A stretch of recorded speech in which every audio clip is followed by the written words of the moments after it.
వైసీపీకి సంబంధించిన నాయకులు వృద్ధులకు ఇచ్చేటువంటి పెన్షన్లో రాజకీయం చేస్తున్నారు.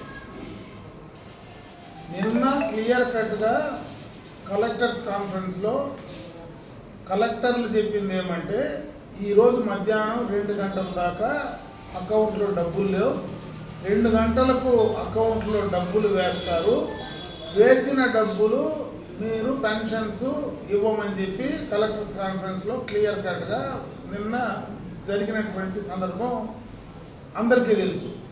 అయితే ఈరోజు పొద్దుననే వైసీపీకి సంబంధించినటువంటి నాయకులు ఆ వృద్ధుల్ని, వితంతువుల్ని, వికలాంగుల్ని సచివాలయం దగ్గరికి తీసుకొచ్చి ఎండలో నిలబెట్టి పెన్షన్లు ఇవ్వమని చెప్పి, పెన్షన్లు చంద్రబాబు నాయుడు ఈయనకుండా చేస్తున్నాడు, తెలుగుదేశం పార్టీ ఈయనకుండా చేస్తూ ఉన్నాడు అనేటువంటి నీచ రాజకీయానికి ఒడిగట్టారు.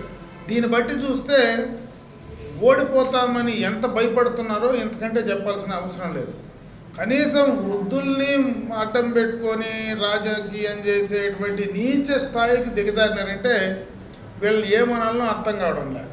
అంటే కనీసం ప్రభుత్వంలో ఉండి పెన్షన్లు ఇవ్వాల్సిన సమయంలో వాళ్ళకి డబ్బులు ఇవ్వలేకపోతున్నామనేటువంటిది కలెక్టర్లు చెప్తే, వాళ్ళ సాక్షి పేపర్లోనే 3వ తేదీ వరకు ఇవ్వలేము, 3వ తేదీ వరకు, ఎందుకంటే మార్చి ఎండింగ్ కాబట్టి హాలిడేస్, వర్కింగ్ డేస్ మార్చి 31 దాకా వర్కింగ్ డేస్ ఉన్నాయి, 1వ తేదీ హాలిడే కాబట్టి 3వ తేదీ దాకా డబ్బులు వేయలేమని చెప్పిన వాళ్ళ పేపర్లో రాస్తే, ఈరోజు మళ్ళా వీళ్ళను అక్కడ ఉండేటువంటి పేదోళ్ళందరినీ తీసుకెళ్ళి సచివాలయాల ముందర కూర్చొని పెట్టుకొని మాట్లాడేటువంటి పరిస్థితి ఆ వైసీపీ వాళ్ళకు వస్తే ఎంత నీచంగా ఈరోజు రాజకీయం చేస్తున్నారు. ఎందుకంటే ఉదాహరణ లేదు. అటు జగన్మోహన్ రెడ్డి పూర్తిగా కూడా నీచ రాజకీయాలకు పాల్పడతా ఉన్నాడు. ఒక పక్క వాళ్ళ చిన్నాయన్ని హత్య చేస్తే దానికి ఎవరినో గతంలో బాధ్యులు చేసి ఆ రోజు ఎన్నికల కోసం వాళ్ళ చిన్నాయన హత్యను వాడుకున్నాడు. వాళ్ళ చెల్లెళ్ళు నేరుగా అడుగుతూ ఉంటే దానికి సమాధానం చెప్పలేకుండా బేలగా ఈరోజు మీటింగుల్లో మాట్లాడుతూ ఉన్నారు.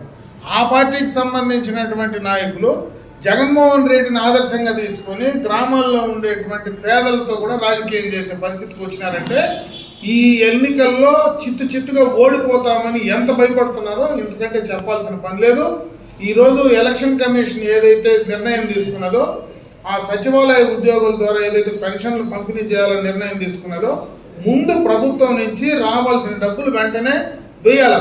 మీరు ఆ డబ్బులు తీసుకెళ్ళి, రావాల్సినటువంటి డబ్బులు తీసుకెళ్ళి ఆ కాంట్రాక్టర్లకు పేమెంట్లు ఇచ్చే దాంట్లో ఉండే శ్రద్ధ, వృద్ధులకు పెన్షన్లు ఇచ్చే దాంట్లో మీకు శ్రద్ధ లేదా అనేది వాళ్ళని అడగక తప్పదు. ప్రతి ఒక్కరు కూడా అడగాల వాళ్ళని. మీకు నిజంగా చిత్తశుద్ధి ఉంటే ఇమీడియట్గా డబ్బులు వేయండి, ఇమీడియట్గా అధికారులను కలెక్టర్ గారికి చెప్పినట్టు అధికారుల ద్వారా పెన్షన్లు పంపిణీ చేయమని చెప్పి మేము డిమాండ్ చేస్తున్నాం. ఇటువంటి నీచ రాజకీయాలు చేస్తే ఖచ్చితంగా ప్రజలు రేపు ఎన్నికల్లో కూడా మీకు బుద్ధి చెప్పేటువంటి సమయం ఆసన్నమైందని తెలియజేసుకుంటాం.